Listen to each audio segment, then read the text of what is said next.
Taft and Wilson as Progressives, Part 1. This lecture will explore the role of William Taft and Woodrow Wilson in promoting progressive policies.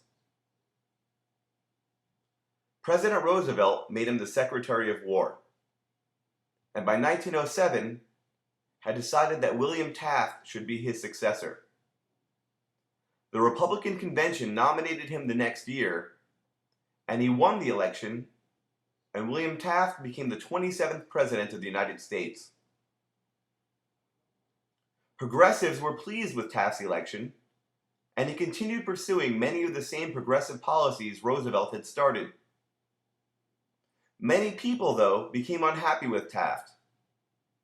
They became unhappy with the strategies Taft used to promote social change, despite the fact that he pursued over 80 antitrust suits and submitted 2 progressive constitutional amendments in his 4 years as president.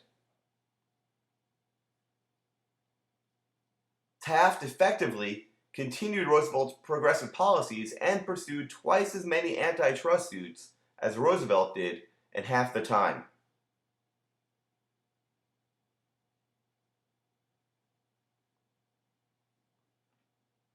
Taft would then be followed by Woodrow Wilson, who became the 28th president in 1912. Wilson campaigned on a program called the New Freedom, which stressed individualism and states' rights and maneuvered through Congress major pieces of legislation. His major successes were the Clayton Antitrust Act and the Federal Reserve Act. The Clayton Antitrust Act was developed to correct problems in the Sherman Antitrust Act and to continue stopping monopolies in business while promoting competition.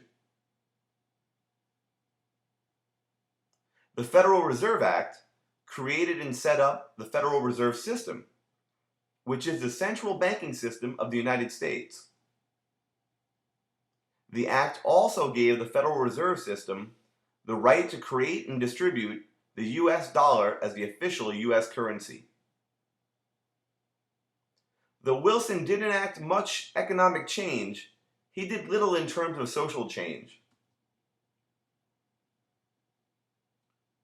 Wilson had controversial views about African Americans, and he approved several pieces of segregation in Congress that separated the races. Many consider this to be Wilson's failure as a progressive president. Okay, that's it. Only one more slide left in this entire lecture, but it's an important one, so see you soon for part 2 of this lecture.